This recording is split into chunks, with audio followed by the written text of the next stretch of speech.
Check, check. Check. Check, check.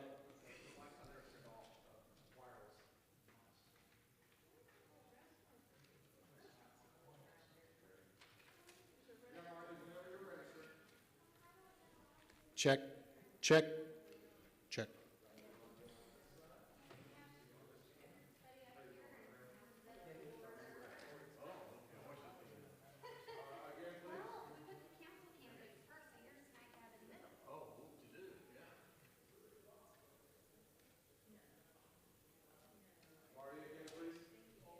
Check, check, check one.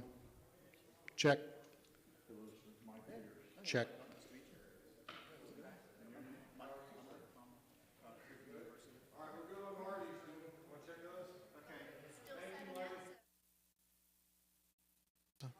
Red, oop, red, check, 1, 2. 1, 2, 3, 4. You're good? Red. Oh, okay, I'm sorry. I didn't realize. Check, okay.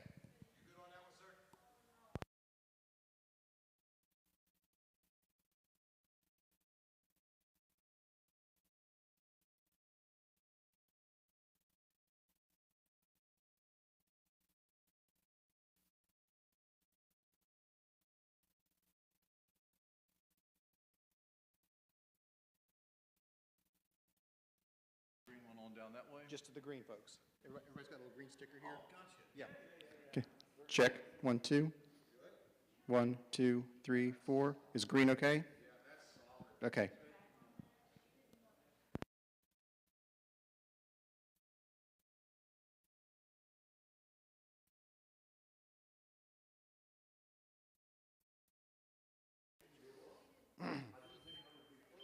Nope. Check. 1, 2. 1, 2, 3, 4. Yellow good? Okay.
Good evening, everyone. Good evening.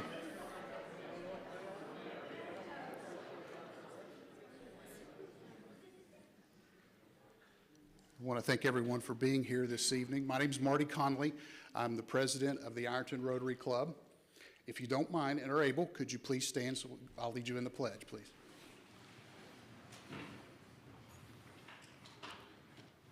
I pledge allegiance to the flag of the United States of America and to the republic for which it stands, one nation, under God, indivisible, with liberty and justice for all. Thank you. Again, I want to welcome everyone for being here this evening. Got a few thank yous I'd like to go over first. Tonight's forum is going to be live streamed. We want to thank the folks from Armstrong Neighborhood Channel for being here and doing that for us. Also, you can look on some of our media channels, the Ironton Rotary Club, and we'll put it on our website, irontonrotaryclub.org, after this is over. We'd also like to thank the Ironton Tribune, who provided in-kind sponsorship through advertisement, and we'll have a Meet the Candidates section on November 1st. Of course, Ohio University Southern, who provided the facility, the EM group that is here that's filming this for us tonight. We appreciate them for doing that. And those that are in attendance and those that are watching home, we appreciate you all being here. Thank you. I want to thank you all, candidates, for being here. I know that everyone's schedule's busy, but I appreciate you taking some time out to be here to introduce yourself to the community. So much appreciated. Thanks again for being here. And my last thank you, I want to thank you to our president-elect of the Rotary Club, Ms. Sarah Simmons, who has helped set a lot of this up. She's here at Ohio University Southern, so I appreciate your help with this too, Sarah. So thank you very much.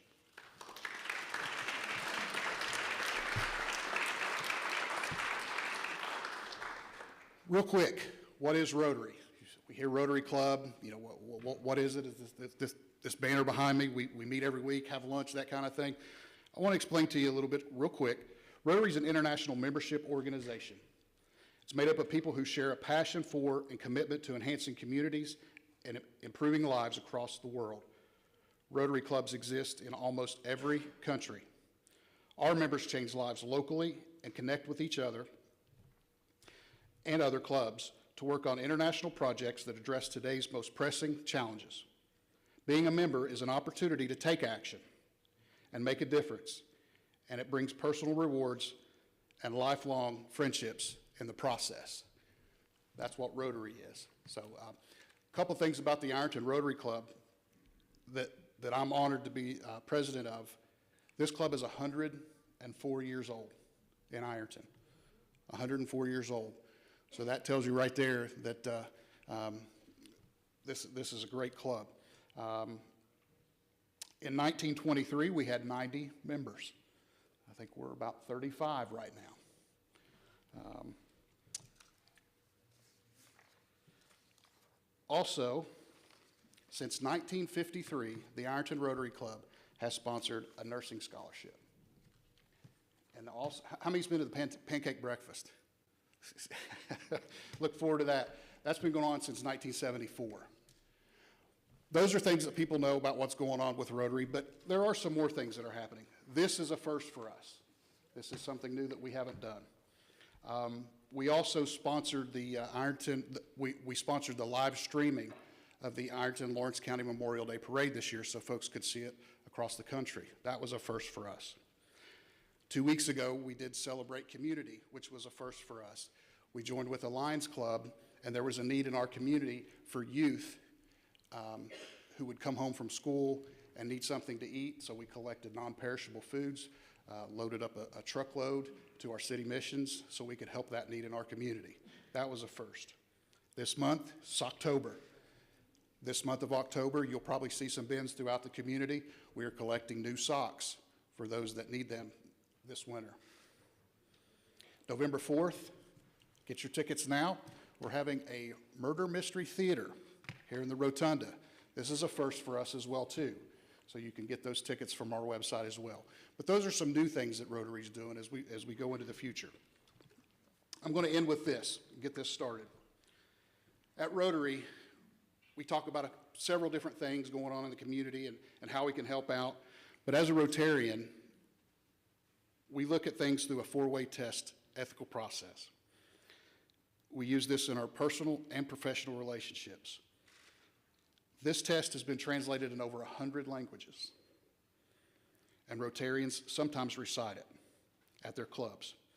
Of the things we think, say, or do, number one, is it the truth?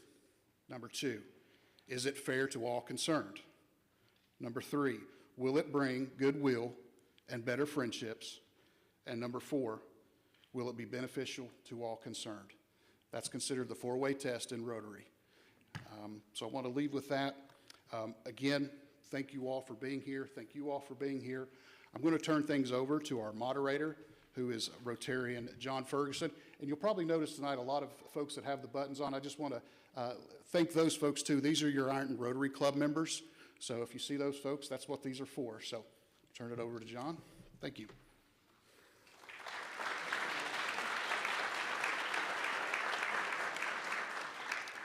You might want to know my credentials. I graduated from Ironton High School in 1969, and I've been back to Ironton for 2 years. I lived away 54 years, and I wanted to come and live at home. And I'm here because I love this community. As to credentials, some people graduate magna cum laude, some people graduate summa cum laude, and I graduated laude laude. And so laude laude, it's good to be here tonight, and it's wonderful to see democracy at work. A little bit of housekeeping, if I may. First of all, our intent tonight is to hear from the candidates, both mayoral and the council candidates. That's to hear their stories, it's to hear their ideas, it's to hear their perspective, and it's to hear how they have been engaging the community. It is not a debate, it's not them addressing one another, but it's us hearing their stories. There's no trickery, there's no deceit. A committee got together, and we thought, what might be 5 good questions that each might answer that would help us know more about them and to know more about what's happening in our community from their perspective so that we can make the best decisions. So to that end tonight, candidates, I invite you to answer the questions rather than answer the answers of the questions that come before. To be fair, we've put everyone in alphabetical order, and additionally, each candidate will get to answer one of the questions first, okay? So everyone will have a first opportunity. Another matter is, to you, the audience, we ask tonight that you're observers. We're not applauding, we're not cheering. Time is pretty critical. We're trying to do this within 2 hours. It will be tough. And to that end, we will begin with each person having the opportunity to introduce themselves, tell us a little about themselves. They each get 1 minute. For each of the 5 questions, they each get 2 minutes. And then for a conclusion, they each get 1 minute. By hope, if we stay on time, we'll be generous and give them 2 minutes for a concluding comment.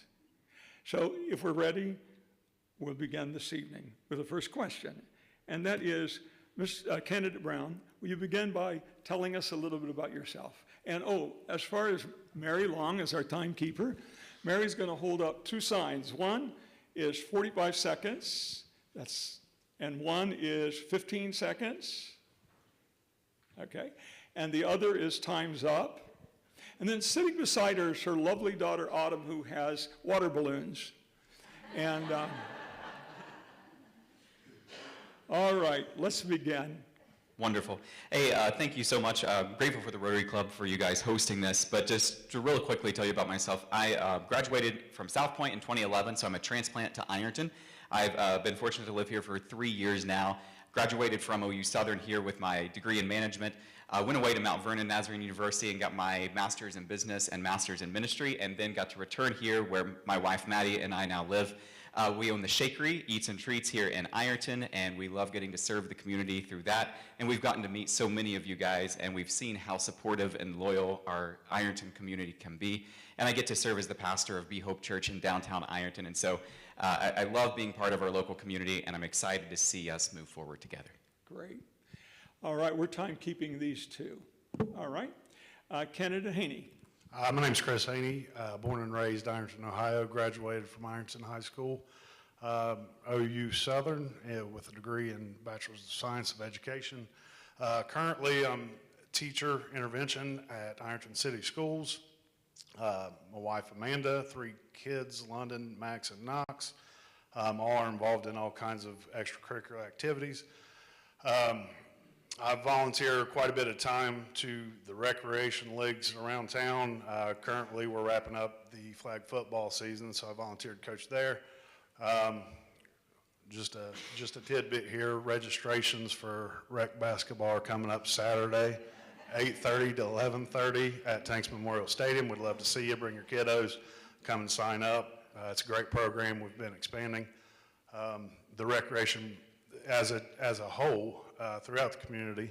So we'd love to see your kiddos sign up for that. Personally, you know, I got involved in council 4 years ago and had some problems. You know, we were facing a 0.5% raise in our income tax. I disagreed with that wholeheartedly. I believe there were more creative ways to go about that instead of raising the taxes on the working people. 4 years later, we still have no 0.5% income tax increase, and I think the city is doing fantastic. Things I like to do in general, basically, spend times with family. Thank you. Coach. We're timekeeping these, each to 1 minute. Yes. Sorry about that. May I also say, you'll notice that the microphones are color-coded, and you have been color-coded. It's to prevent feedback, okay? So we're going to take 5 minutes off of your next questions. All right. Next is candidate Hawk. Hi, everyone. My name is Jacob Hawk, born and raised here in Ironton, graduated from Ironton High School in 2010, went to OU for undergrad, and then got my master's in counseling, clinical mental health counseling at Marshall in 22. I work at Shawnee Family Health Center as an outpatient therapist. I do a lot of crisis work in the community, and I really enjoy my job. I live here in Ironton. I've been on council for 4 years. It's been an enriching endeavor. I love being able to serve the community. I live real close to here with my wife, Autumn, and too many cats to count, and a baby on the way, so. Thank you. Candidate Pierce. My name's Mike Pierce. I'm born and raised here in Ironton. I live on the north end, and as I was discussing with some people earlier, there are several Mike Pierces around, and not to be confused with the person that has the booth named after them at the Roadhouse or some of those things for eating the 100-ounce steak or something. That wasn't me. Graduate of Ironton High School, have a master's from Marshall University and a master's from Ohio University in strategic leadership. Been on council 4 years, and it's been an amazing experience for me. And I want to say I appreciate everyone who elected me last time, working with the folks on council, the people that are there now, and Beth Rist was on council when I was there. Just amazing people to work with and have done so much. Thank you so much. Candidate Cleary. Good evening, Ironton community, and thank you for spending your valuable time here tonight. I'm Amanda Cleary, and I hope to be your next mayor. My vision for our city is one of collaboration, progress, and sustainability. As your mayor, I will prioritize job creation, revitalization, and development of our recreation economy. I am deeply committed to addressing the pressing issues facing the city, such as affordable housing, infrastructure upgrades, code enforcement, and the need for high-paying jobs. I was born in Ironton and am a graduate of Ironton High School and OUSC with a bachelor's degree in criminal justice and an associate in social science. My professional background includes restaurant management, marketing, and assignment commissioner for the Lawrence County Court of Common Pleas, as well as small business owner. I founded the nonprofit organization Third Center and am currently the executive director and responsible for writing grants and funding. I am a wife, mother, homeowner, and advocate for small businesses. I love Ironton and want to help create a city that we are proud of to leave to the next generation. Thank you very much. Candidate Scott.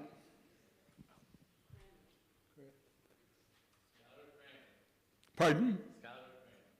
Oh, I'm sorry. I missed you. Forgive me. I can't see down that way, and I'm working off of a list. Candidate Crambitt. Well, as you heard, I'm Mayor Cramblett, the current acting mayor here for the city of Ironton for the past 4 years. Just want to thank everyone here tonight, OU Southern, Rotary Club for putting this on, and I look forward to spending the next 4 years with you all. Thank you. Candidate Perry. Good evening. My name is Chris Perry. I'm currently on Ironton City Council. I'm a graduate of Ironton High School from 1987.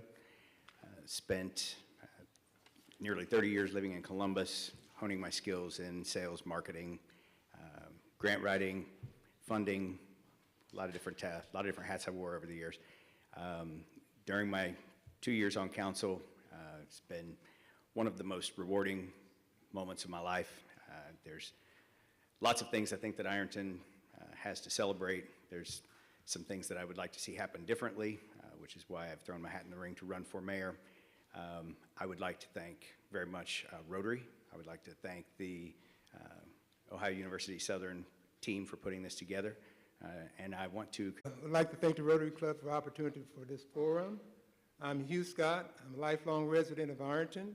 I'm a former Ironton City's council member. I am also a former employee of Ashland Incorporated. I'm also a deacon of the Mount Olive Missionary Baptist Church here in the city. I enjoy working, trimming, and manicuring, landscaping on the North 40 with my John Deere. I am married to the smartest and the sweetest registered nurse, Annette's school nurse in the state of Ohio, AKA Miss Annette, for 43 years. We had 3 adult children. Randall Lamar, who was killed last year with a hit-and-run driver. Shalonda Annette, who works for the U.S. Department of Defense, the Pentagon in Washington, D.C., and Dr. Hugh Donald Scott II, Administrator of Education in North Carolina. If for a moment I would like to speak from my heart. I'm running for mayor of Ironton on the platform of the 3 Ps, principles, purpose, and possibilities. Thank you so much. Candidate Greco Smith. Hi, I'm Kelly Smith. I am actually a graduate of Rock Hill, but I've lived in the city for 20-some years. I'm 41. I have my wonderful husband, Jason Smith, is a 4th District Court of Appeals judge. Basically covers the southern part of Ohio, and we have a 12-year-old daughter. Her name is Marley. I work for the Ohio Treasurer's Office. I've been with him for 5 years. I, as well, cover most of southern Ohio for him, attending meetings. I'm connected with numerous organizations, economic development, fairs, pretty much you name it. I can probably tell you a little bit about something. But I am very excited about this opportunity. There are so many things that we actually have that we don't realize that we have. After getting to see other communities, and they struggle just like we do, we can have so much more, and I think that we have the best opportunity with the elected officials that are in office right now. Thank you so much. I'm very connected to. Thank you. Great. Now, this has been our test run, and I think it's gone really well. Let's give them a hand.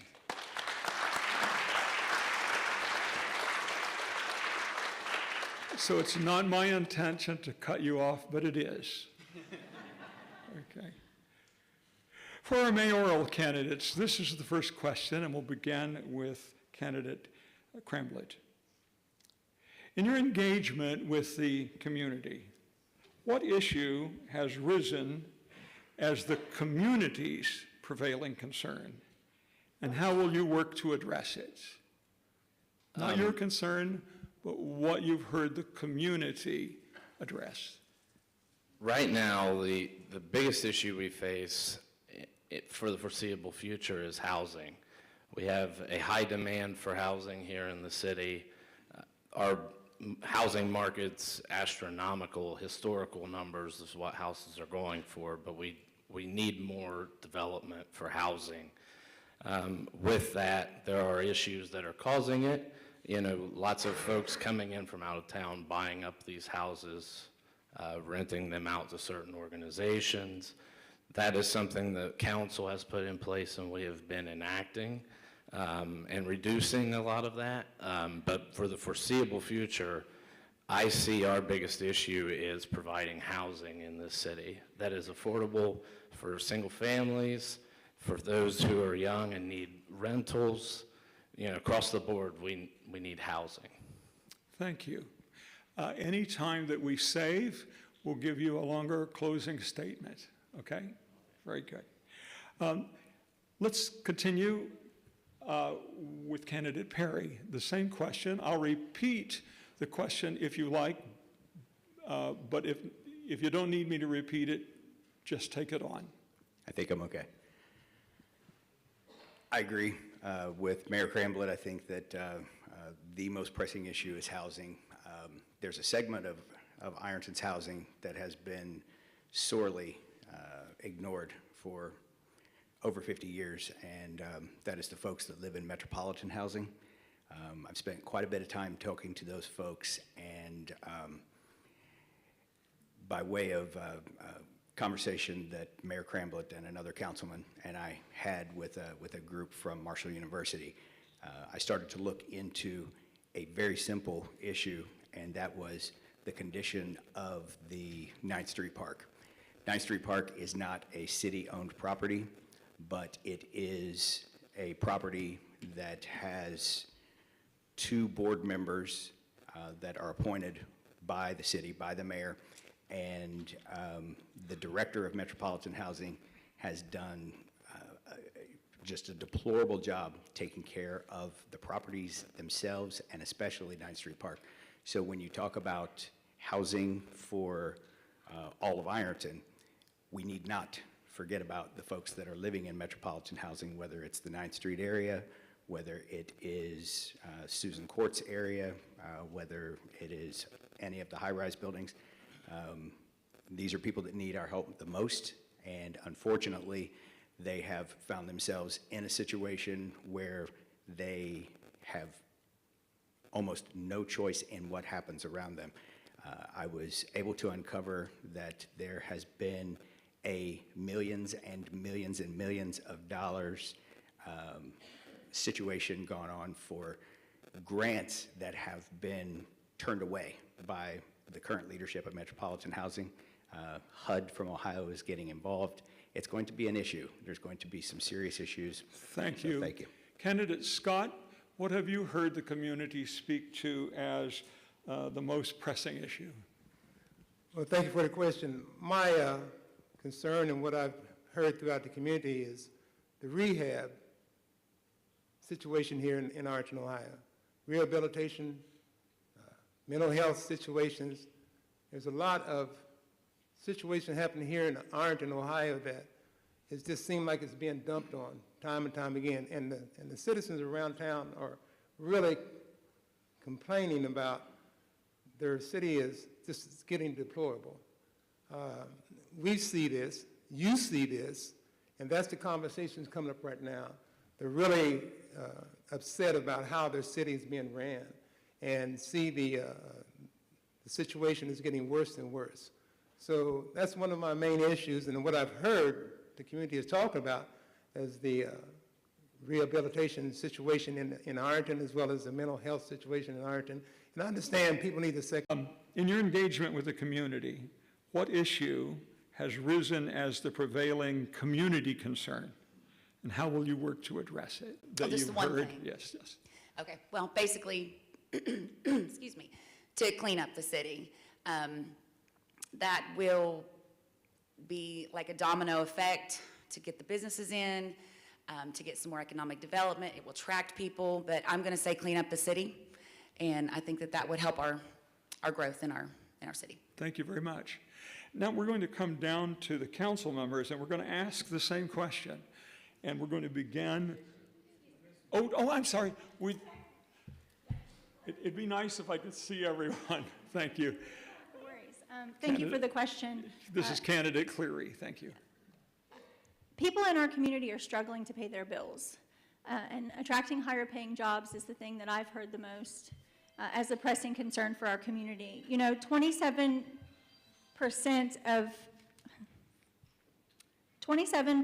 of the people that live in our county are at or below the federal poverty rate. So in order to attract high-paying jobs, we must first look at removing the barriers that are in place for our current workforce. You know, approximately 12% of our population age 25 do not have a high school diploma. We have a lack of affordable and reliable childcare options in our community, and specifically childcare options designed for children with disabilities. Our workforce needs access to reliable transportation and rideshare opportunities.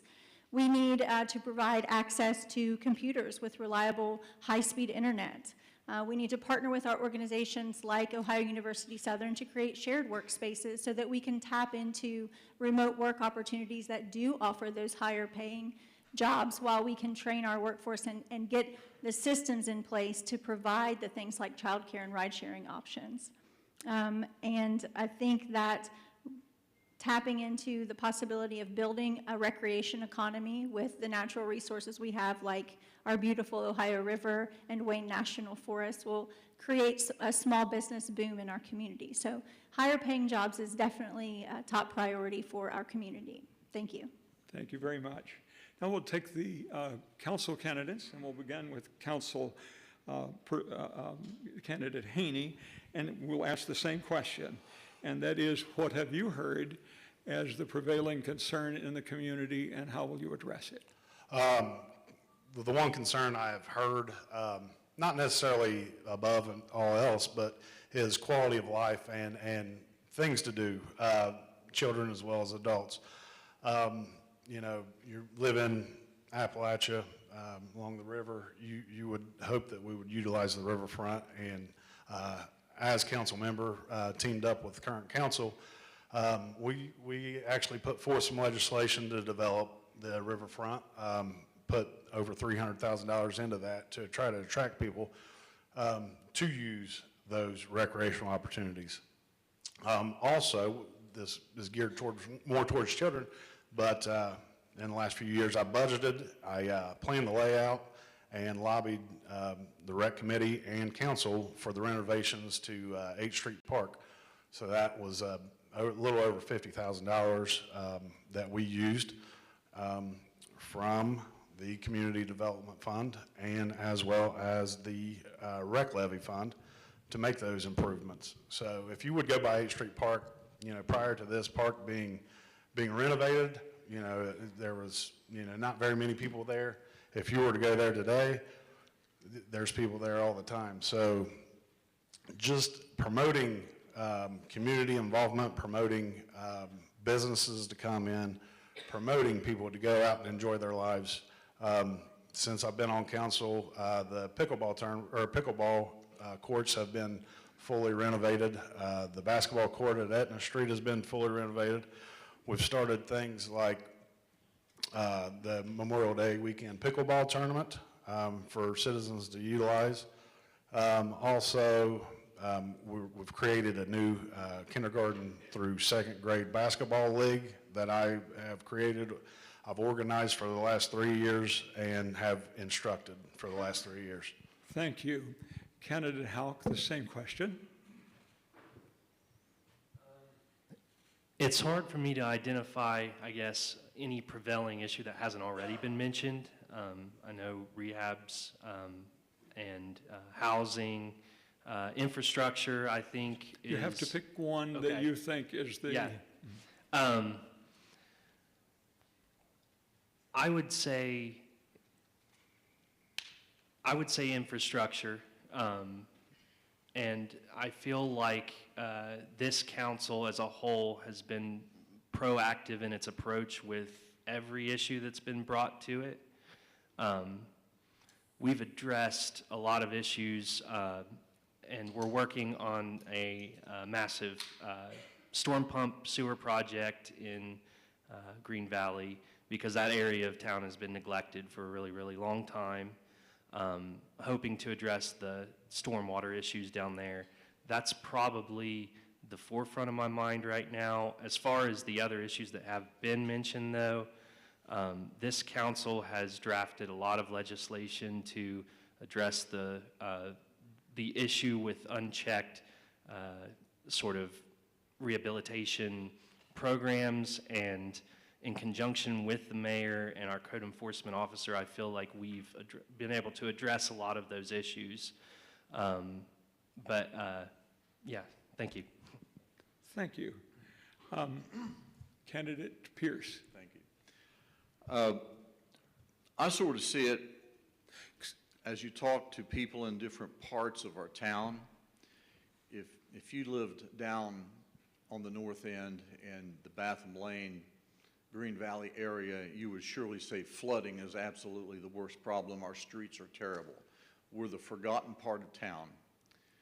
If you lived on the other end of town, about 2/3 of you all do, then you would say, well, our streets, until just now, our streets have been terrible. We need jobs. We need infrastructure. And there's the problem with the rehab. All these are connected. We want to attract business.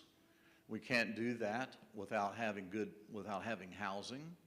I mean, we get people, whatever job you could think of, we get folks in here. Where are they going to live? We have to have housing. We need to address that. Our schools. I get asked all the time, how are your schools? I want Ironton's schools to be the best. I'm a graduate of Ironton. So may I narrow the question again? And that is, what have you heard the community say their predominant concern is? If one rose to the top, and what will you do to address it? If one rose to the top, at this moment, it would be the flooding and infrastructure issue in the north end. Those are the folks I've talked to. Great, thank you so much. And then we circle back to Candidate Brown. Thank you. I would echo, these are all great issues that have already been brought up, and I think some of those are definitely the prevailing concerns that I have heard. Again, I think these are all connected, and one of the ways that I think we could begin trying to look at this to solve several of these issues is better presenting a plan on how we can attract younger family-age people to live in our city, because that would increase our income tax revenue. We know right now that a minority portion of our city residents pay our city income taxes, and so the more that we can attract younger working-age families into our city, the more that we can boost our income to our city, and therefore that's going to give us some financials to solve some of these problems. Again, that is related to all of these different concerns that have been mentioned: affordable housing, recreation opportunities. The use of our riverfront, I think, is a fantastic spot that would make a great centrally located park that would be a place for families a destination for families to go to. So there's several issues to that, but I guess if I were to reduce it to one thing, make a plan of action for how we can better market our city for younger family-age people to increase our revenue to fix some of these problems. Great. Candidate Haney, question number 2. Service is one of the core values of Rotary. Can you tell us about how you currently serve our community and how you will help bolster city pride? I would be glad to do that. As stated before, I have created, organized, and instructed the current kindergarten through second grade basketball league for the last 3 years.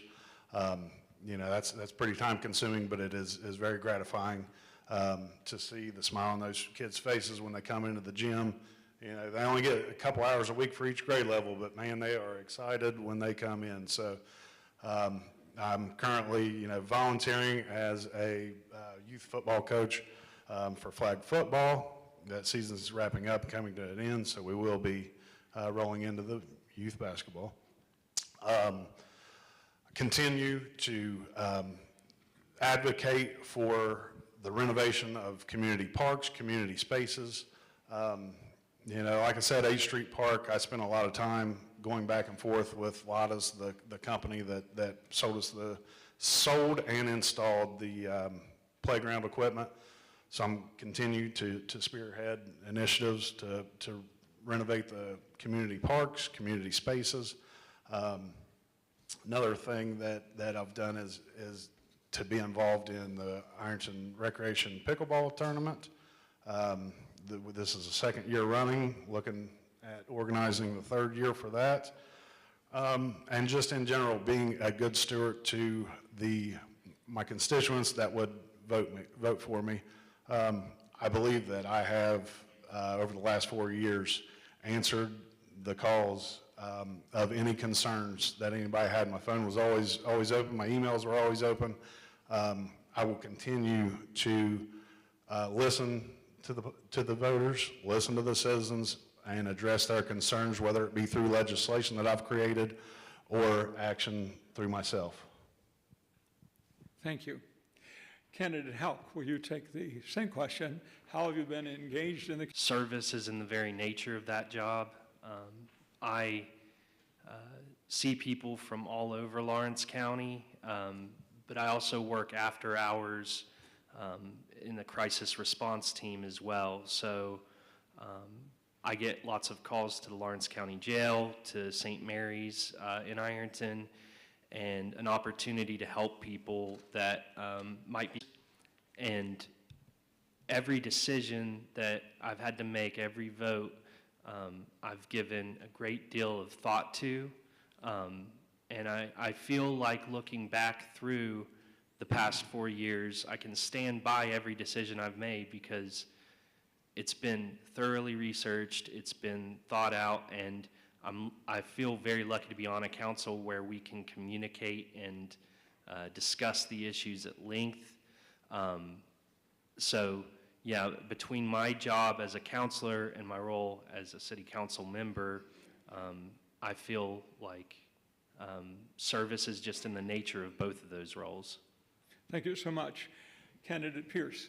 Repeat the question, please. The question is, one of Rotary's core values is service. How have you currently served our community, and how do you intend to bolster city pride if elected or re-elected? Serving the community on council.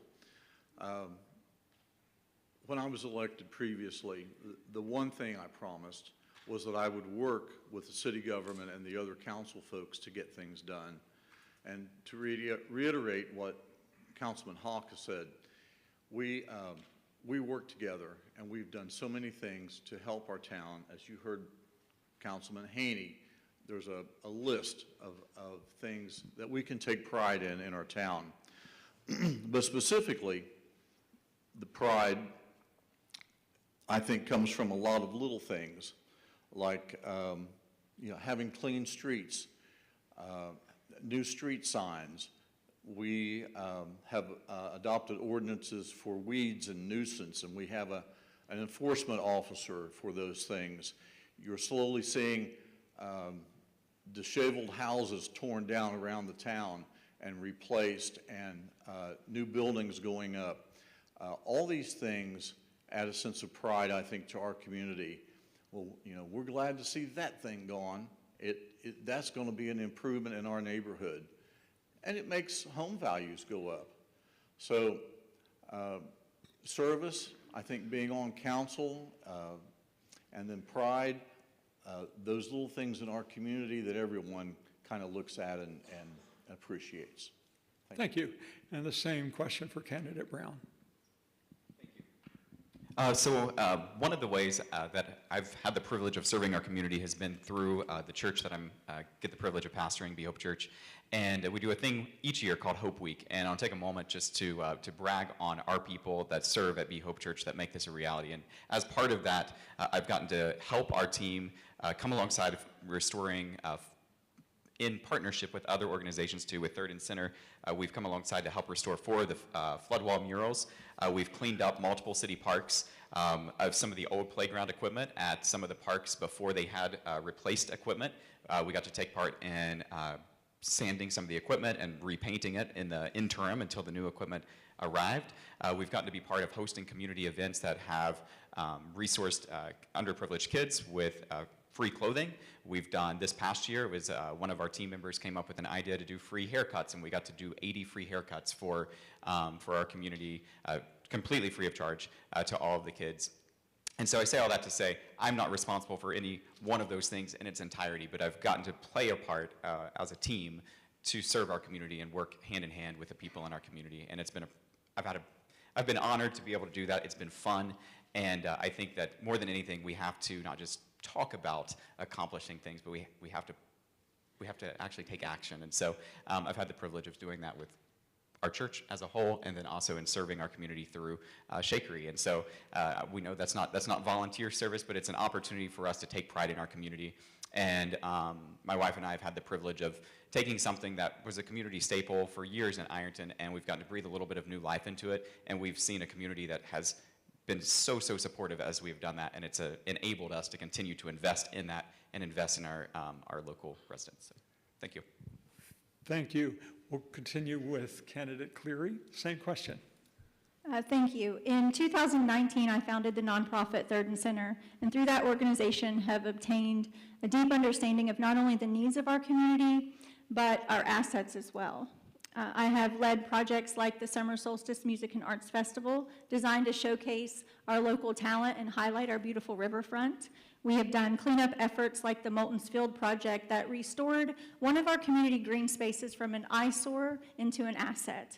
I'm currently working to bring back programming and meal service to the Ironton Senior Center and establishing an arts program that will serve our students at Ironton Elementary and the Open Door School. In addition to my work with Third and Center, I am also on the 4-H Advisory Council, the Ohio University Culture and Heritage Planning Committee. I volunteer at Ironton Elementary School. I am part of the reading program with the United Way of the River Cities. I am on the OUSC Coordinating Council and also a new member of the Child Welfare Club. I believe in giving back to our community because it's where we live and it's what I love. I love Ironton, and I'm proud to continue to serve our community in any capacity. Thank you. The next candidate. Hi, Mayor Cranblett. Yeah. Blah, blah, blah, blah. We'll get to know each other by the end. I primarily serve the community every single day as the sole decision maker for all things that do happen in the city with our services, making sure that everything is taken care of, which keeps everyone's daily lives moving, on track. I also serve as the facilitator of the community, putting various agencies and groups of people together to work on projects and bring things to the city. When I do have time outside of my city duties, which is hardly any, I serve with the Lawrence County Land Bank, which works to help get some of these dilapidated properties that are tax delinquent demo, and there's all kinds of those boards but I serve the community every single day, and I'm proud to say that I enjoy that. Great. Candidate Perry. Thank you for the question. Currently, I work for the Lawrence County Domestic Violence Shelter, and I've heard stories that are the absolute worst of the worst. The folks that find themselves sitting across the desk from me or anybody that works there, they've exhausted every avenue of resources that they have. If you're sitting across the desk from a stranger and you're telling these horrible stories about things that are happening to you or to your family, you're literally at the bottom of the barrel. So the work that we do there, I find it invaluable to our community. It is unfortunately the dirty little secret that most people don't want to talk about or they're not comfortable talking about. I'm heavily involved in Harvest for the Hungry, and I sit on the board for the Emergency Food and Shelter Program. We are solely in place to address food insecurities. Food insecurities are probably the nation's #1 issue. Everyone feels that there's a separate issue, but it is probably the #1 issue that plagues most of the United States. By way of the work that I do from my seat on council, I've had the opportunity to meet dozens and dozens of people around town when they have issues, neighborhood issues, housing issues, whatever it is. If they call to the city and they're not able to get a reply, they're left with no choice but to call to council members. And I have dropped what I've done on numerous occasions, shown up, had conversations with people at their doorstep to try to help get resolution to their situation. Thank you. Candidate Scott, how are you engaged and how will you help bolster civic pride if elected? How would I engage? Well, thanks for the question. If you all understood when I first opened up, I'm a deacon in Mount Laurel Missionary Baptist Church mission. My mission is to go ye therefore. I think that if people would consider that he's faithful, and that faithful is in Jesus Christ. I have no bones about that. And I hope people can see his work through us. As we've been here, my wife and I, for 43 years. No, I've been here all my life, but we've been married for 43 years. I think we've built that foundation on trust for one another. And it's also for our community. And if one would look out in this community, if anyone knows the name J.D. Codenhar, does anyone know that name? That name is a man walks around town sweeping, playing his music, sweeping up this whole city. That's what we're about. And that's my call as a deacon, as a missionary, to go out there for. And I hope that we, as a community, come on together and catch that vision that we'll go together. And remember, we're stronger together. Thank you. Thank you. And Candidate Smith? Well, could you repeat the question? Absolutely. Thank you. Can you tell us how you are engaged and serve the community right now, and what you will do to help us bolster city pride? Well, I feel like that since I cover 14 counties for the Ohio Treasurer's Office, it's given me an opportunity to actually be the middleman, I guess you could say, between the constituents of all those counties, including our own, and to a state official. And that's not just to my boss, the treasurer, it's to the governor's office, lieutenant governor, whatever they needed. They asked me, emailed me, I would get them to the person they needed to talk to. So I feel like that I've been actually representing Ironton and Lawrence County for the past 5 years, because everyone knows when they see me that I'm from Ironton, since we're all the way at the bottom and I have to drive forever to get to everywhere. But I think that I like to focus on the children. I think that they're the most important thing. They are our future. We need to take care of them. I'm actually a 6th, 7th, and 8th grade softball coach for the past 4 years. I'm the president of the Ironton Softball Federation. I'm a mad fundraiser, so if I bothered y'all about donating money to things, no, I apologize, but it'll probably continue. But I think that I enjoy being in organizations. I just work 70, 80 hours a week, so I'm getting more involved. And softball like takes a lot of time too. So, but I'm in the Flags of Honor group, a Child Welfare Club.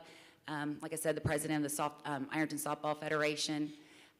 But that's pretty much it. I think that in circling back with the kids, we got to take care of our kids and give them the opportunity with sports or drug prevention or the mental health, whatever they need to be successful. And that's the pride that I take, is making sure our kids are okay. Thank you. This is the third question, and this will go to the mayoral candidates, and we'll begin with candidate Scott. If you were approached with a new idea, how would you decide if the project was worth implementing? And please feel free to use examples from previous work experience. And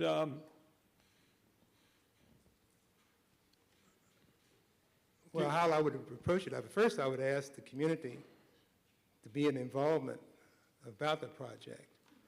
It's all about the people, and the people where we get our functioning power from.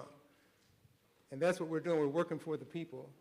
And the people of Ironton and the collaborating areas around Cold Grove, Hanger Rock, as well as Ashland, Kentucky, and Russell, Kentucky, we're a tri-state. And I can see a vision that we're all to be able to work together throughout this whole tri-state area. If I may say, I've used this little analogy once before. I asked ones, I said, where is the Greater Cincinnati Airport located? And they said, it's in Kentucky. But the Greater Cincinnati Airport's in Kentucky. I say to Ironton here, we have the same setup right here of Kentucky and Ohio. We can do the same thing that Cincinnati and Covington is doing right down the road here. That's my vision. That's what I have a vision here to see. And I believe if we get together, we'll do this. We can accomplish that type of vision. Thank you. let's continue with candidate Smith. Can you repeat the question one more time? Absolutely. If you were approached with a new idea, how would you decide if the project is worth implementing? That's the first part. And the second, from your own work experience, talk about that a little bit, if you have some illustrations. Well, in my current position, I've got to see just about every project, grant-funded project. I have a lot of close connections out there that I could definitely reach out to for advice. I think that the community opinion is a big deal, definitely worth going through everything we possibly can to make sure it will work. And I think that's good, the citizens. Thank you very much. And then we'll move up to candidate Cleary. Thank you. I think letting our citizens know that their voice matters is imperative, and creating programs like a Mayor's Advisory Council that would allow everyone to have an input in what's happening in our city is extremely important. If someone came to me with an idea, I think one of the first things that I would weigh is the impact that it could potentially have on our community. How many people will it involve? I truly believe in the ability of our community to form connections and collaborate on projects. So I would look at this person and say, you know what? The Rotary Club is working on a similar project. Let me tap you in with them so you guys can work together on this. I think for a long time, our community has been, there's a lot of people doing a lot of good things, but there's no connection in people working together. How can we cross over? And we've really tried to bridge that gap through Third and Center. Like you heard Mr. Brown say earlier, that was a collaborative project on a riverfront mural between Be Hope Church and Third and Center. So we truly try to act as a catalyst for collaboration when we're talking about new ideas that can be put into place in our city. And I would continue that collaborative vision to the mayor's office. Candidate Cramblett, same question. Which was that, how would you determine if someone proposed an idea, how would you, let me not restate it differently. If you were approached with a new idea, how would you decide if the project is worth implementing? And perhaps you have some examples. How you've already done that. I mean, well, I won't single out any examples. But that, yes, this is something that you deal with quite often. First of all, you always want to explore all the avenues, meaning, like, how are we going to fund it first? In a project, you can have great ideas, but if you have no way to fund it, then it's dead. Second, is it sustainable?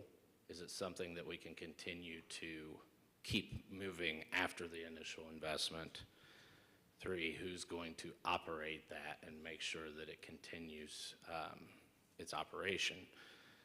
So, like, there's lots of great ideas that come through the city, and it's a matter of, is it sustainable, and is there someone that can run it, and how do we, manage the upkeep? You don't want to go making an investment in something that is going to die after a year or two. Okay, thank you. Candidate Perry. Thank you. The first thing that would need to happen for the city of Ironton, unfortunately, we have found ourselves in, the only term I can think to use is a quagmire, because we have so many commercial properties in Ironton that are being managed, they're owned by, controlled by outside of Ironton interests. If you look up and down the streets of Ironton, the vacant buildings, vacant properties are oftentimes a result of the people that own these properties that don't have a specific interest in the future development of Ironton. So I believe that before anything happens, needs to come a renovation almost of figuring out how Ironton regains, recaptures ownership of these commercial properties. We can't get businesses to Ironton if we're being stonewalled by the commercial property owners. Once that has happened, then yes, funding is key. Whether it's grant funded, whether it's private ownership, whether it is enterprise funding, there's different avenues to make sure that happens, but none of it's going to happen until we can figure out a way to harvest the properties, the commercial properties for ourselves. Thank you. Thank you. Now turning to our council candidates for the third question, which is a different question. We'll begin with candidate Pierce. The question is, what work experience has prepared you to be an effective council member? And what do you think is the most important skill that a council member should have? The work experience that I have that's prepared me to be a council member, I've worked public schools for 34 years, dealt one-on-one with parents and kids. Problem solving was a daily instance. The interaction that I have with folks, it has to be plain, it has to be communicable. You have to have a real way to solve problems. And could you repeat the second part of the question? Yes, and what do you think the most important skill is that a person should have to be a council member? I think that's kind of a tough question. It's important to listen, but I think problem solving is probably the most important. In listening to the questions that were posed to the mayoral candidates, I was jotting that down here. It's almost a formula. You see, does the idea, does it fit? Does it provide jobs? Is it safe? Is it sustainable? If it check marks all those things, and then is the funding, you get funding in place, or there grants, or there loans? So in any of these things, you break it down to the components, and you can solve each component. It's the old story about eating the elephant. You can't eat it all at once, but you can a bite at a time. Most of our problems, well, all of our problems can be solved with a solution that we can do step by step and implement it. Thank you. Candidate Browns, the same question. Wonderful. Could you repeat that question one more time, please? Absolutely, I could. And that is, what work experience has prepared you to be an effective council member, and what do you think is the most important skill a council member should possess? Awesome. Well, twofold on what has prepared me to be an effective council member. One, co-managing, my wife and I together manage the Shakery, and sometimes you could think that a hot dog and ice cream joint wouldn't be that hard of a thing to manage, but when you're managing 45 employees that largely are high school and college age, it becomes tricky on keeping everybody happy and keeping the schedule filled. And then also, as part of managing any small business, not only do you have to diplomatically balance the interest of all of the different employees and all your stakeholders, you have to balance the interests of customers, you have to balance the problems that come up between employees, or the problems that arise when you have something that didn't go well with a customer, and you have to make sure that customer leaves happy.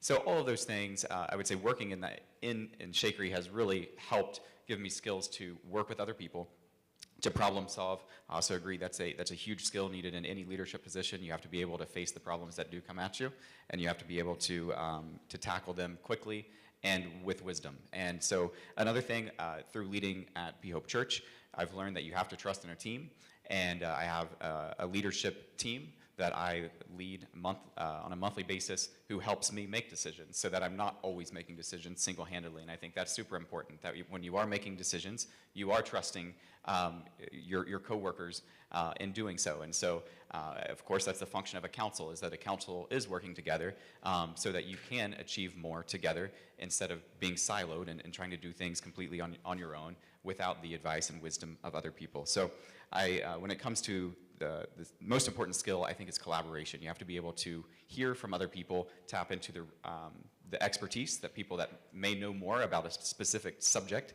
than you do, and take that, research it, and find a way to move forward that's going to make a better result and better outcome.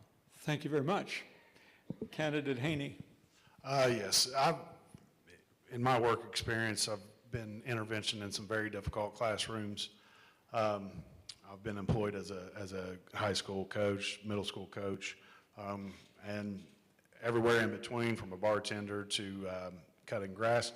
And one thing that all of those positions have in common is the ability to communicate and, for the most part, de-escalate. So my ability to communicate with anybody from, like I said, kindergarten through second grade kids to, people that I've worked with on council that's been a part of city government for 30 years.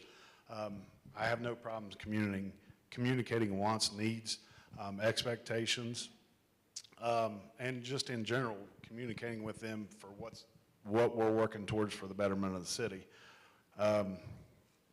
Communication is a very strong asset of mine, I believe. And my son also, I think, gets this from me, because a lot of people say that kid has never met a stranger, and I wholeheartedly agree. They call him the president of the Ironton Elementary School, so, and he's been helping me campaign. So, just teaching that to my children has been a very fun experience for me as a father. But my ability to communicate with anybody from city employees to residents to people from outside the county that's willing to maybe come into our county or our city and put in a business, provide a service. I believe I'm pretty easy to talk to, pretty approachable, and I've shown that with my ability to answer the concerns of citizens, whether it be through legislation, whether it be through personal service. I believe I've got the communication skills needed to do what is needed for our community, not just what's best for it, but what is needed. Thank you so much. And Candidate Houck. So when I think about my work experience coming into council, I was working in 2019 at Star Community Justice Center as a treatment specialist, and part of that job was approaching people who had committed program rule violations, and that had major consequences in that program. And I learned very, very quickly through making mistakes the right way and the wrong way to approach conflict. And I learned a lot of conflict resolution through that role that eventually, I think, kind of carried over naturally to council, but led me into the profession that I'm in now, working as a counselor. When I'm working with clients, I may be talking to them about their issues, their personal issues. I may be helping them navigate through different systems to get assistance that they may need for a variety of reasons, but that requires a great deal of being able to listen and being solution-focused.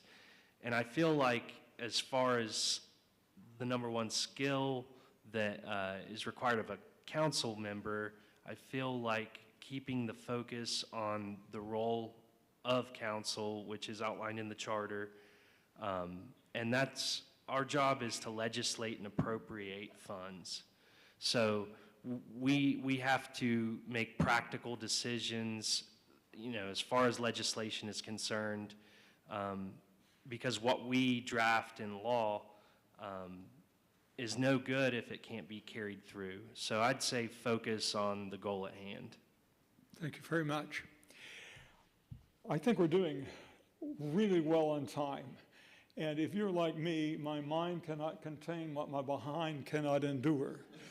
So I give you 5 minutes, and we will start exactly in 5 minutes.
Shall we reconvene? Please come in and tell the folks outside.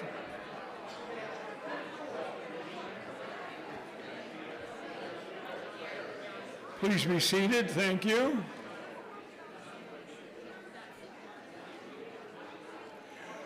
I know, may I have your attention again? I know that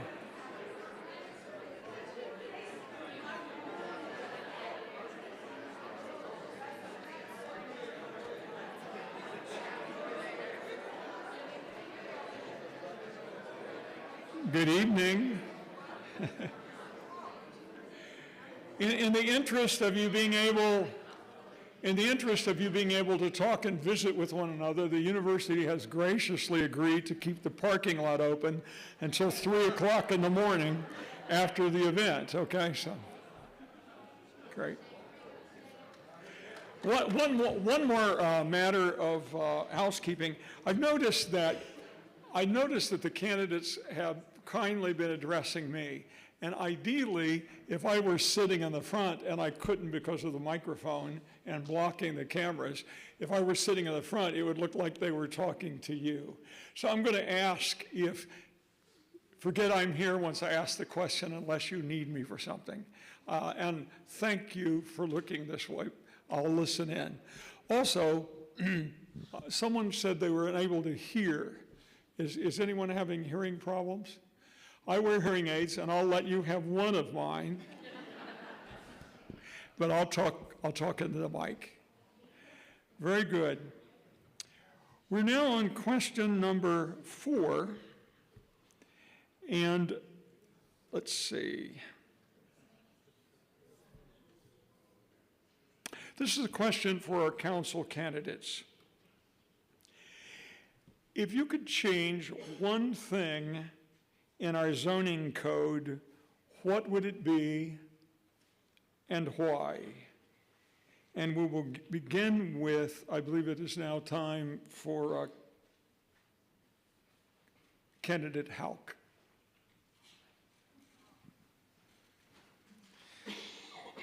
I don't want to dance around the zoning code issue because I've spent a lot of time looking at our zoning code.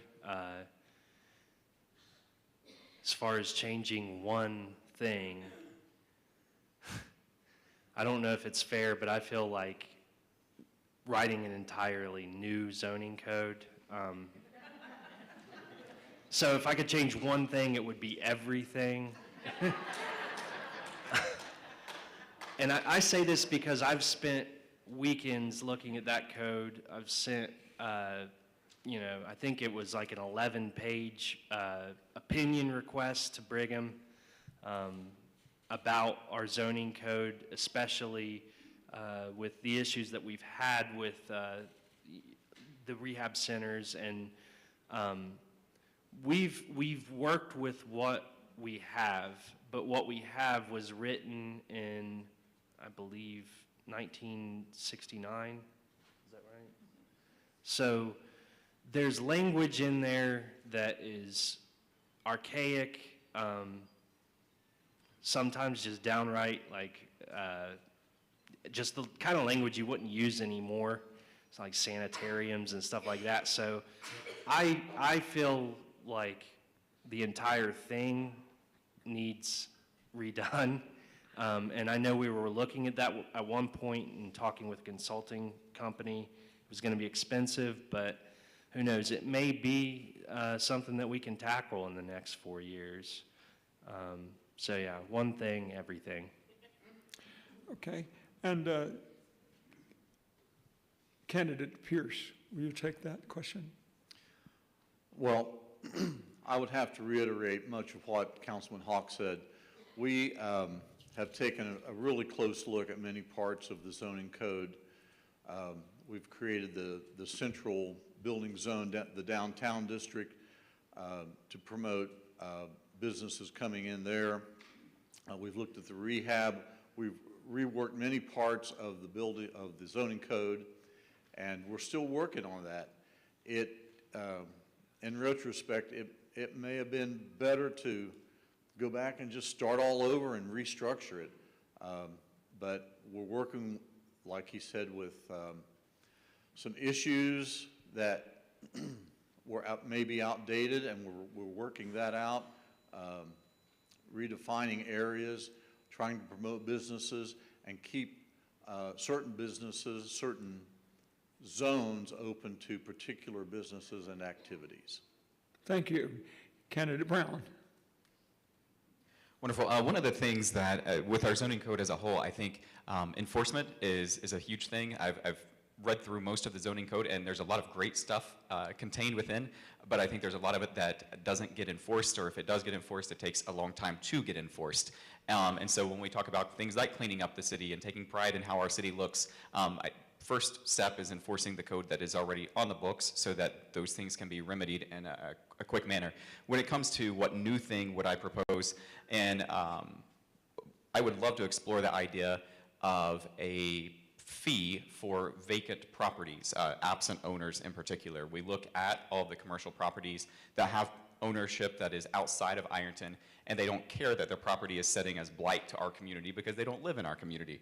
There needs to be financial pressure put on them so that they are incentivized to change. As long as they aren't being incentivized, they will continue to sit on their dilapidated properties and will suffer the consequences of seeing them. So I think the key thing we need to do is impose fees to incentivize either sell the property so that somebody local can take over and market the property so that it can be put up for lease so that we have potential new commercial businesses. And when we talk about housing, if you have a dilapidated house that you're sitting on that's empty and you're not utilizing, then let's put pressure on those owners, those property owners, so that they will turn loose of the property, or they will remedy the properties and make them available for use in our city rather than sitting as an eyesore for all of us to look at.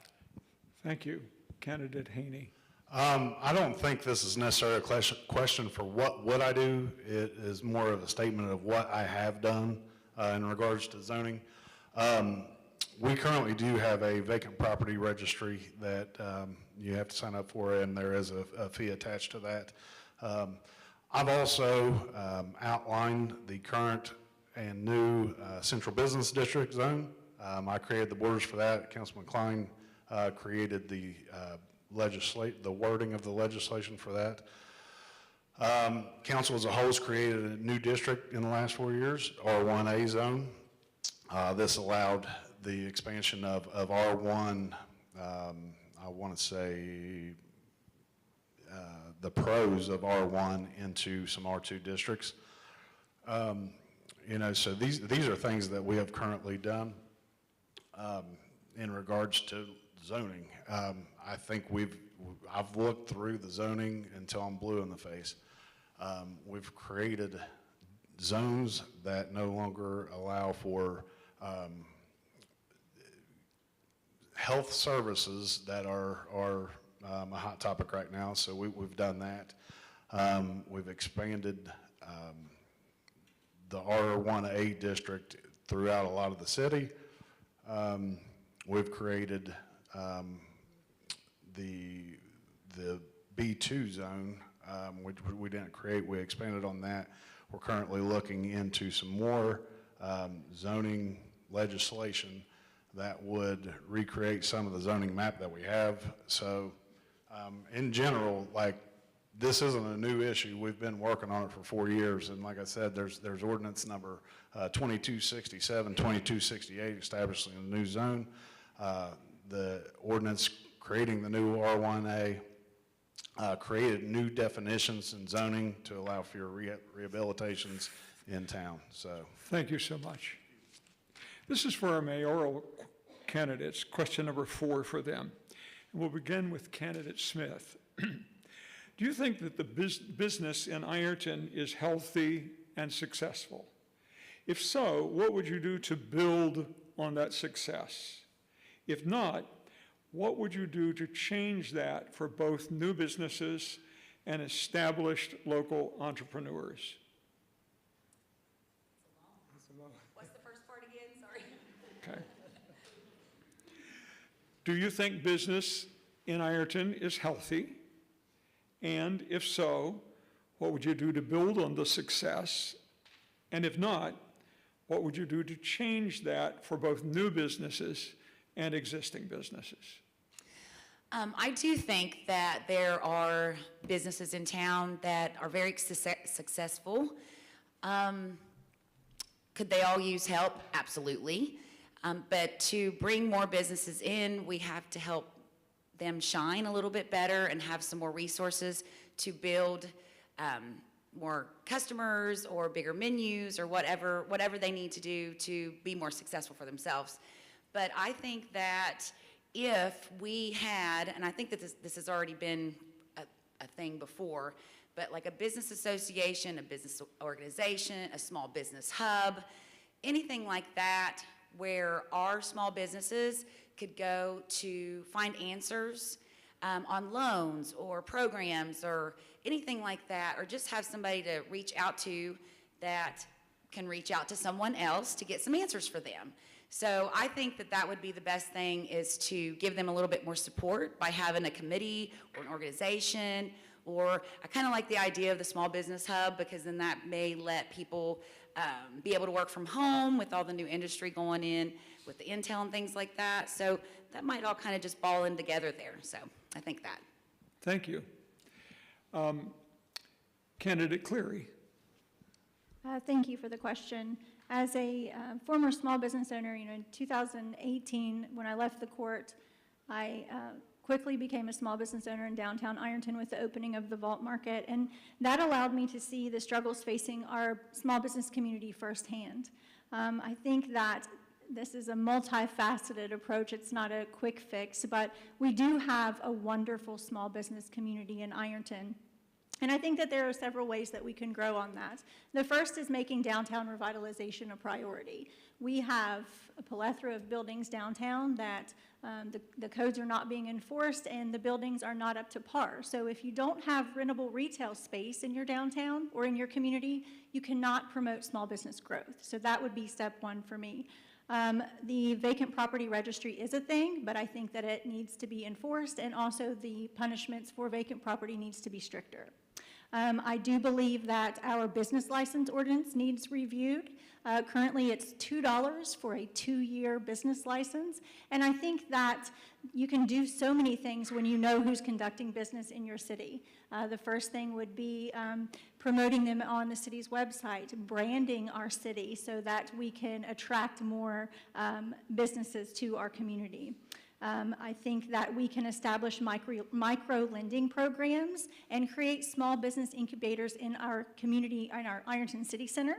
So there's retail space available. Small business can start there and then graduate into larger spaces in downtown Ironton. And then also looking at grants for minority business owners. I do a small business spotlight on my Facebook page every week, and those have been primarily women. And the reason for that is because grants are available for women and minority business owners. So those are some things that I would focus on. Thank you. Thank you. Candidate Cramblitz. Thank you.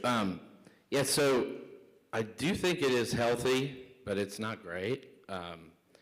When we came into office 4 years ago, downtown was nearly 80% vacant. And a lot of that real estate has turned over, and you've got a lot more shops down there now. However, we do have some of those blighted properties, which through the vacant property registry and the vacant property fees, which are the usage fees that are on your utility bill, are being put on these properties. So let's say, for instance, that property does not have a water meter that's active. They're still paying that fire fee, that municipal fee, the flood fee, all of those. So we are doing our best to incentivize these property owners to turn them over. When I came in, the biggest fear 4 years ago was that no one would want to come to the city. I've learned in my time, my second biggest fear is everybody wanting to come here and we have nowhere to put them. So, as Perry was talking about earlier, there is a lack of turnkey properties available, and that is something that we are working night and day on, sending out the letters, putting the pressure on these property owners to get these taken care of. Another thing is, though, when I say it's healthy, you may not see it because we haven't brought in a massive industry in the past 4 years. However, you've seen massive expansions in 3 industries, AHS, American Hydraulics, across the railroad tracks, Mightycon, and Vertiv, which we've also seen almost $700,000 increase in income tax in the past 2 years. That's annually. So that money's coming from somewhere on that income. So I do think it's healthy, but it is definitely not great, and that's what we're working towards. Thank you. Candidate Perry. Thank you. So I think the first thing that needs to happen is that Ironton needs to reestablish its own individual chamber/port authority. I think that it was a dark day. The details that are behind Ironton relinquishing control to a port authority aren't really important so much now, but I go back to a phrase that I used, and that is that we have outside of Ironton interests that are making decisions on things that are happening in Ironton, ergo access to commercial properties, making decisions really across the board. But in terms of business thriving, not just surviving, but thriving in the city of Ironton, it's only going to happen when Ironton takes greater control of these issues ourselves, not relying specifically on those that are outside our community.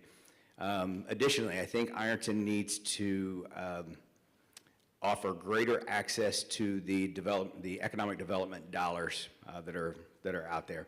We have a fund of about $50,000 that's available for small business owners, and I took a look at the past 4 years worth of data, and there's only one business that received a full $50,000 that was for a beer tap system. So that money, in my personal opinion, should probably be divvied to several different businesses, 4 or 5 different businesses. But to have $50,000 go to one business that's not generating a tremendous amount of income tax revenue for the city seems kind of wasteful. Thank you. Thank you. And Candidate Scott. Yes. Is our business doing well here in our city? Well, that's an understatement. Think of this, I can't buy a decent tie in Ironton. And we're collaborating. That's when I'm using the word collaboration with Ashland and Russell, Kentucky. We need to use that utilization back and forth. They're building across that river every day in Ashland. Majority of our money goes across that river over there to KDMC. They go to Kroger's. They go to different individual places, but what it's been over here. Our new Ironton Russell Bridge should be the gateway to our city. I can see through a vision that there should be a fitness center for senior people with a pool and all access there. Coming off that bridge, it should sell our city. That's what bridges do. They sell your city. But here in Ironton, you all know that. You see that. But where do we gain what they have gained across the river? We have to learn that the word of collaboration, right? We're having a problem with that because we're not together ourselves. Our leaders are people of working together in our area. And always remember this one word I'm always stating: we're stronger together. We're stronger together. But one thing we have to do, we can't utilize everything across the river. That's one thing I'm standing on: principles, the fundamental truth. We have to accept the truth, what's before us. And you can see that for yourself. The truth is not here, but the truth will set you free if we work together. Thank you very much. We move on to our 5th question, which we'll ask all candidates. Is there a candidate who has not gotten the chance to answer a question first? Great. Chris, we'll give it to you then. And then what I'd like to do is we'll continue to the end of the table. We'll start up here and we'll just continue since it'll be easier and I won't get lost. Sounds good. Okay. This question is for all candidates. Have you or would you consider supporting new policies or guidelines to ease safety concerns of residents regarding the quality of supervision and care of clients provided by some of the residential drug and alcohol rehabilitation centers? Let me say that again. Have you or would you consider supporting new policies or guidelines to ease safety concerns of residents regarding the quality of supervision and care of clients provided by some residential drug and alcohol rehabilitation centers? Thank you. Thank you for the question. I think that's a fantastic question. It is one of the most pressing issues that people in Ironton seem to face, whether it's a facility that's next door, whether it's issues that are happening down the street. They feel that the residents in these homes are not being managed properly, they're not receiving the proper treatment. So yes, the answer in short is yes, I would support. I think that there is a fantastic resource that's existed in Ironton for about the past 6 or 8 months. There is a coalition of residential treatment facilities that meets once or twice a month, and they've done a pretty good job of getting out in front of many of the issues. They have, for lack of a better term, they've policed themselves in dealing with many of the other treatment facilities that aren't up to snuff. They're not following the rules that, that council and I have put into place. Enforcing those ordinances is very important, but it helps when you've got that happening on the inside. So I think that having a program that has the folks that are in treatment become a significant part of workforce development. The first step toward getting well is knowing that you've got a job. And so I think council, the mayor, this coalition, our community in general, would be well served to have a collaboration, to borrow a phrase, that gives better direction, better resources for the folks that are in treatment, therefore giving a better result to the community. Thank you. Thank you. Candidate Scott. Would you repeat that one more time? Could you repeat the question? Yes, I will. Please? Do you think, pardon me, have you or would you consider supporting new policies or guidelines to ease safety concerns of residents regarding the quality of supervision and care of clients provided by some residential drug and alcohol rehabilitation centers? Yes, I could see her enhancing a new program. But one thing that's going on in our city, there's a lot of rehab as well as mental health services in our city. I think that all these facilities in our city now should be taken out of the residential areas and put under one roof. I think that would gain revenue for the city, a good tax base, and we would have all that. Our focus would be more safety oriented because we would know where everyone's at. My understanding now, there's too much traffic through our city and people are uncomfortable. So what do we do about that? We have to find ourselves as leaders to bring a safety device to our city. And I feel that if we take that issue at hand and put all these facilities in one place, I think that will gain the trust of our community. And I really believe that it will be functioning better for the clients themselves too. Thank you. Candidate Smith? Yeah, this is a very hot topic. I attended the coalition meeting with Councilman Perry. Sorry, there are some in town. They work. They can prove it, and then you have the ones that you know are just opening up and then ready to close down as soon as somebody, you know, wants to do an ordinance or something for them, which has happened. You know, we got rid of a lot of them.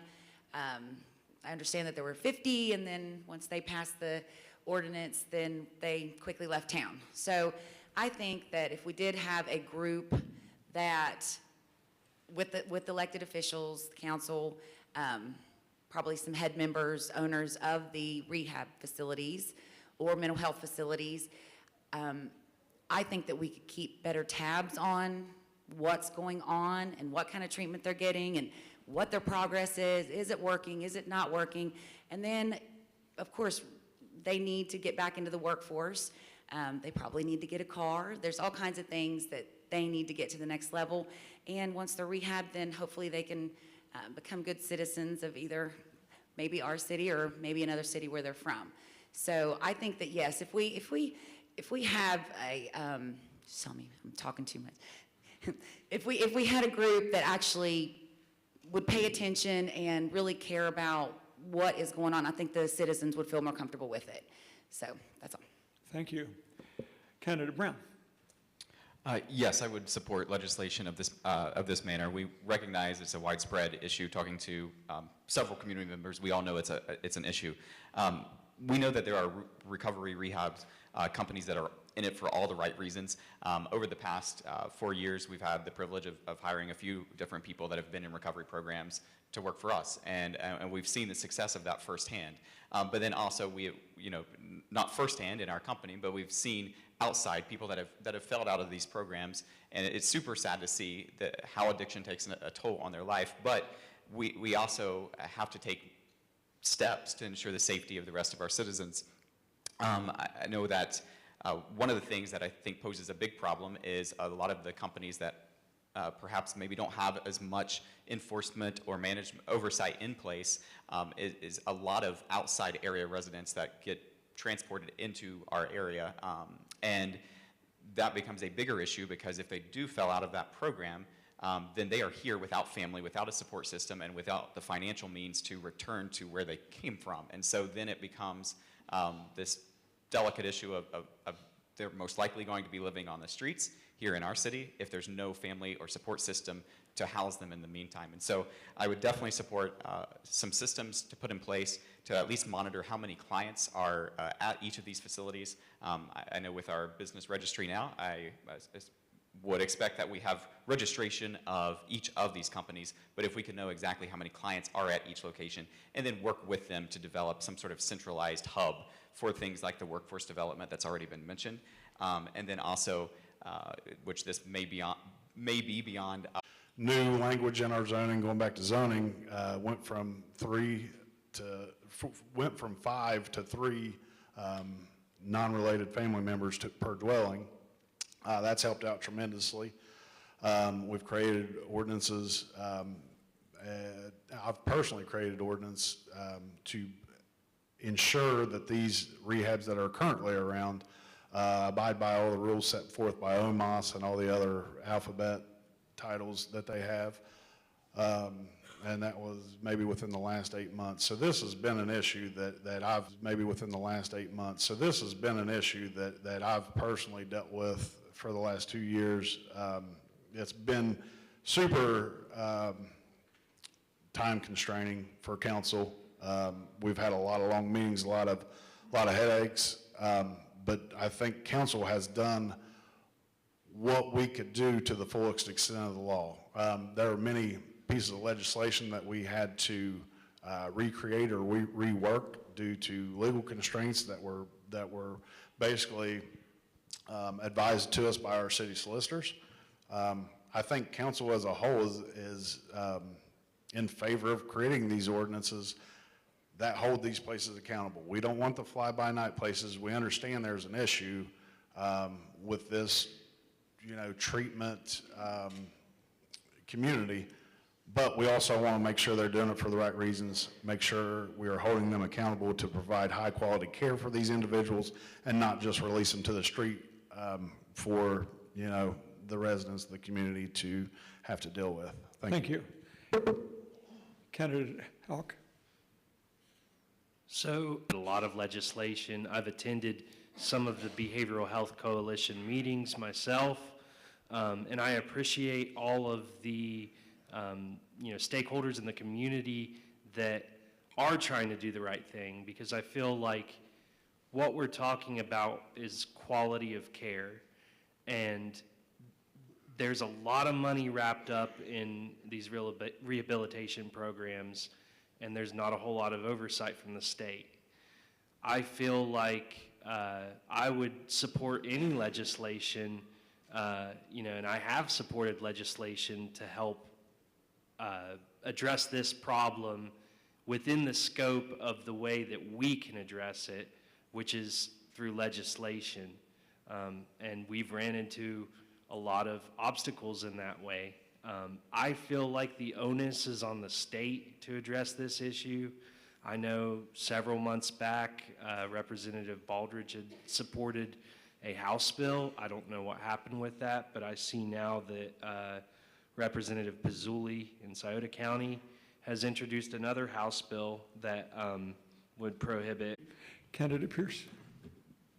The church that I'm attending is heavily involved in a program called Christ Center Recovery. And I see these folks attend church, and they're without a doubt in need of treatment. So there is a heart there for that. And there are facilities, there are entities that do it the right way. They have supervision, they have counsel, they have treatment that's effective. There are others that are not so, and those are the ones, in my opinion, that are causing the problem. They may be in it for the profiteering, I don't know, but for the safety of our citizens and for the safety of those folks themselves, to answer the question on point, yes, I would support legislation. Not just that, but we can create all the legislation we want, but it has to be enforced. So, yes, I would support that. Thank you. Candidate Cleary. Thank you. The opioid overdose mortality rate in Lawrence County is the third highest in the state at 68.8 deaths per 100,000 people. So we can all agree that addiction is a problem that has and will affect every family in some way. We need to ensure that these individuals have the opportunity to heal in our community and that there are opportunities for them to re-enter society. However, the organizations that run these facilities must be held to a higher standard. Now, I do know that the state of Ohio is working on legislation to address this issue, but there's still a lot of work to be done, and that can be done on a local level. We need to ensure that these individuals that are going through the recovery process is seen as people and not profits. We need to look at re-entry and community service opportunities and GED and educational programs, and also a way for people that enter our city and aren't from here, a guaranteed way for them to get back home. In addition to that, I would like to see more stringent business licensing pertaining to sober living and rehabilitation facilities so that we know who and where these businesses are being operated in our city, so that we can ensure that the ordinances that are currently on the books, and I commend council for the legislation that they've put in place, but so that we can know that these facilities are being monitored by not only our code enforcement officer, but also our fire department and chief inspector to ensure that the safety regulations are put in place. So, thank you. Candidate Gamblett. I'm glad that you guys mentioned the House legislation, because that's what I was thinking as soon as you asked the question. And absolutely, because I believe the states failed us all when it came to this problem, this issue that we have. You know, when they opened the floodgates, they were looking to accomplish two things, which was quality and access, and they covered the access part. You do know it's easier to start a recovery center than it is a franchise Dairy Queen. So anyhow, you apply for your LLC, and then you get through the OMOS board, and you can start billing for Medicaid right away. So it is on the state. You know, I feel like they owe us cities, villages, we're not capable of taking care of this issue altogether. This is something the state has failed us on, and this is, I think it's their responsibility to clean this up and get this right. Thank you. It is 7:49. We have 10 minutes left on the nose. How's that for time? And so each of you get 1 minute for a summary. All right? Let's just begin at this end and go right down. Very good, sounds great. Hey, I just want to say that it would be an honor and a privilege to serve you guys on the Ironton City Council.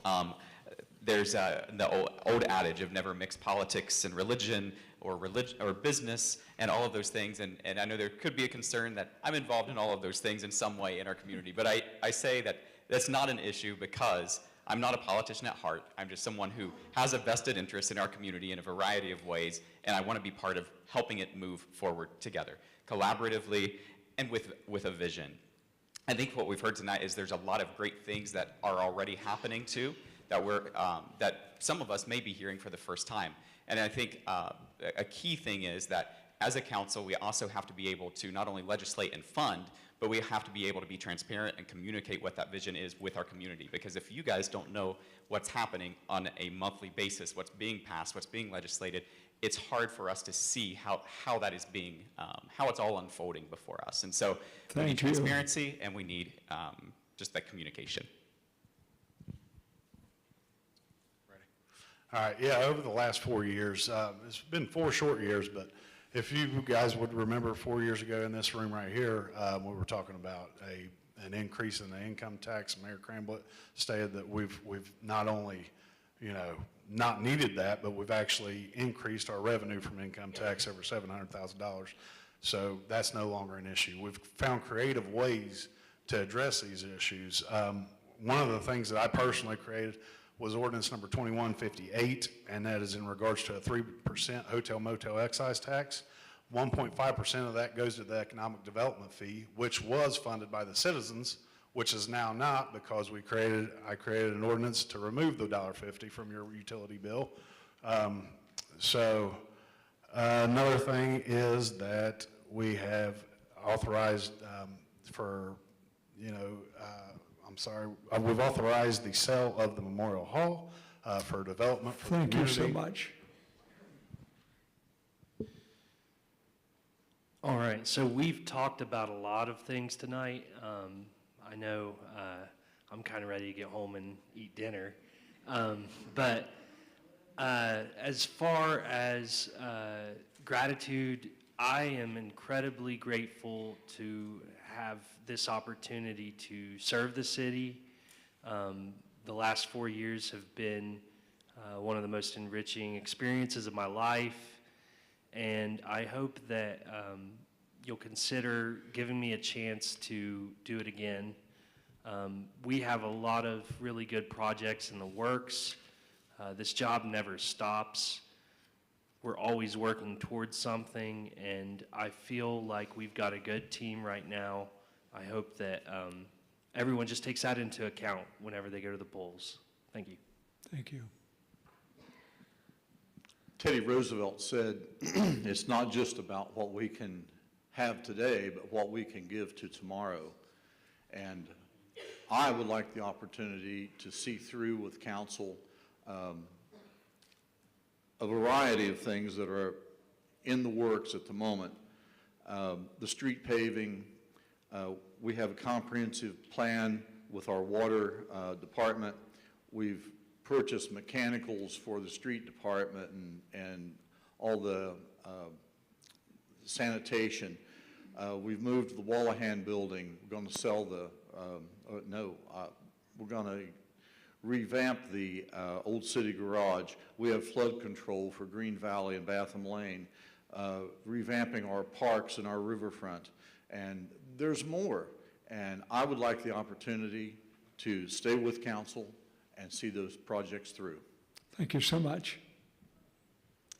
Ironton has a beautiful, rich history, but we cannot continue to live in the past. We must shift our focus to the present and take responsibility for planning our future.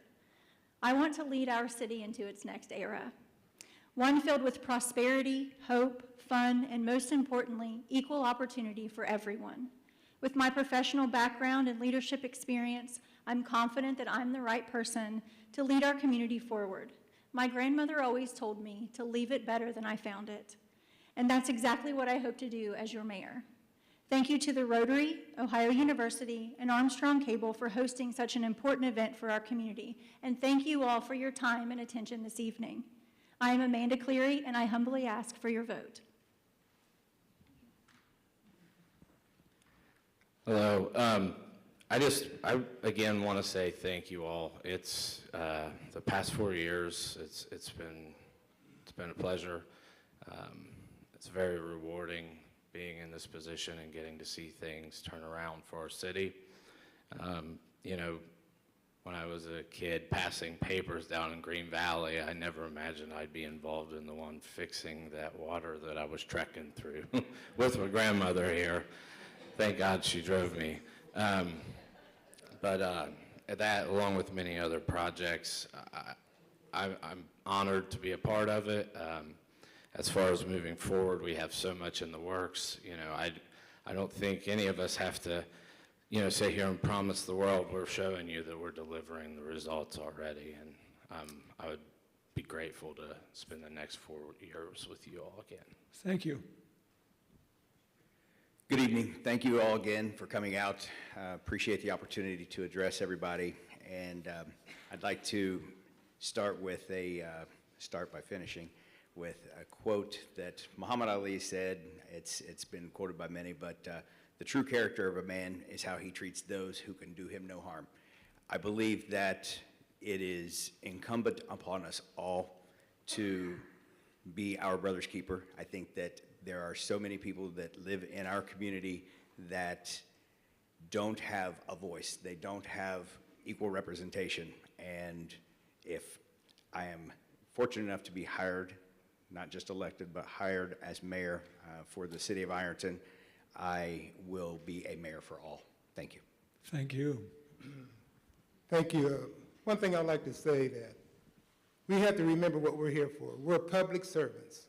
We serve the public. And one thing I would like to make mention also that we need to take our city back. Who's running this and is in control of our city? The elected representatives or another entity. Proverbs 29:18 says, without a vision, the people perish. On November the 7th, you, the people, have the voice. Change is in you. Stop looking the other way because this is our city.